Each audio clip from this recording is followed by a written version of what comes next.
Despite being pretty campy and rather silly at times, Resident Evil has a large cast of characters that are often pretty complex. There are a few that fall firmly into the good guy bracket, and some that are straightforwardly evil. But there are also characters that exist outside of these definitions. Today we're going to be focusing on some that even move fluidly around depending on their motivations and perspective. I'm Boy Wonder Adam for First Aid Spray, and this is 5 Resident Evil redemption arcs. Jake Muller. At its absolute most basic, in the world of Resident Evil you're typically either working for or against bioterrorism. But there are several Resident Evil characters working purely for themselves. Jake Muller is a mercenary, so it's pretty easy to imagine that he's done some heinous things in his life leading up to his appearance in 2012's Resident Evil 6.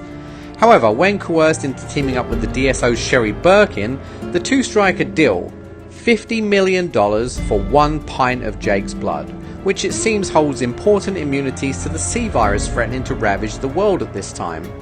Throughout the campaign, Jake holds this above Sherry repeatedly, and she promises to get him his money for what essentially amounts to hooking up an IV to his vein to stop a global crisis.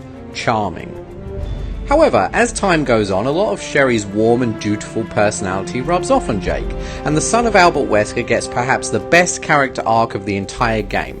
Because of it, he eventually begins to realise that there is worth in helping others, and in the game's final cutscenes, Jake changes his asking price to a measly $50. Considering how big the cast of Resident Evil 6 is, and how many of them wind up pretty much in the same spot they started in, it's Jake's tale of coming into light that stands out the most, and on top of that, he now has $50, which is enough for 2 Uncle Charlie dolls. Annette Birkin.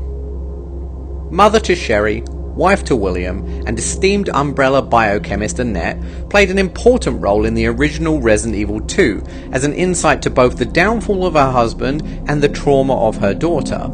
Her personality was wonderfully complex, and to this day people have different interpretations about her actions. However, while she neglected her daughter in order to monitor the situation with the monstrosity that had formerly been her husband, she would meet her end in a couple of very meek ways. In the 2019 remake of Resident Evil 2, these events play out mostly the same, but with a few key differences.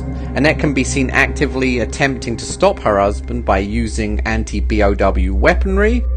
It's this one moment that makes all the difference to completing the loop in her conflicted character.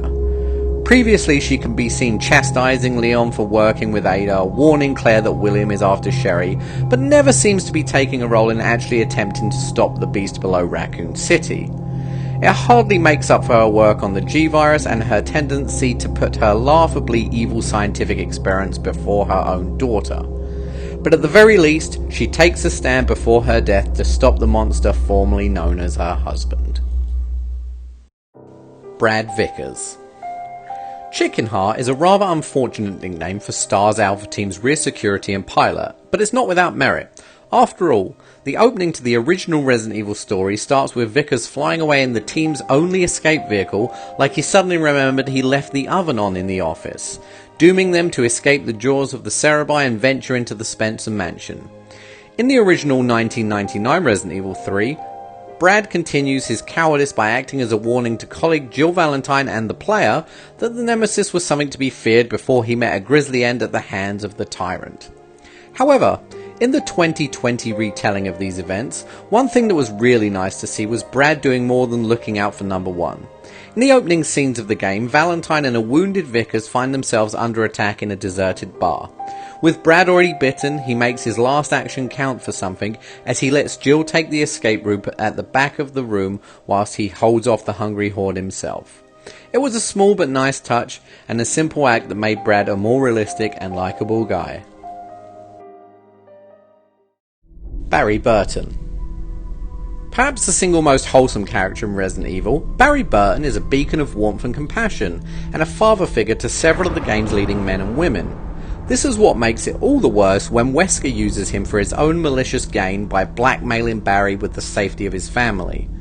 Throughout both versions of Resident Evil 1, players are given reasons to doubt Barry's allegiance. In the 2002 remake, you hear him talking to someone as he passes off, talking to himself in his old age. and in the 1996 original, the game toys with your trust in him.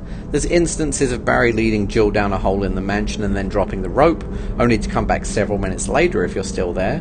There's also a moment where the game asks if you want to team up with your colleague, and even if you trust him enough to walk behind you. Gladly, Barry redeems himself in the same game no matter which version you're playing by taking his revenge on Wesker, knocking him out cold at the right moment and allowing everyone to make good on their escape. Whilst Barry never really turns to the dark side at any point, Wesker threatening his family makes him do and consider things that he never normally would, so that whack with the Colt python to the back of the head is always rewarding. I guess the most evil thing Barry's ever done is that damn sandwich joke, but if the STARS team can forgive him, then I guess so can we. That was too close. You were almost a Jill sandwich. You're right. Mia Winters.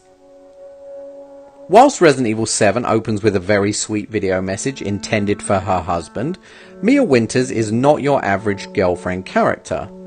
In secret at this time, she's working for the Connections, a criminal organisation dealing with bioweapons and personally transporting E001 Evelyn by cruise liner.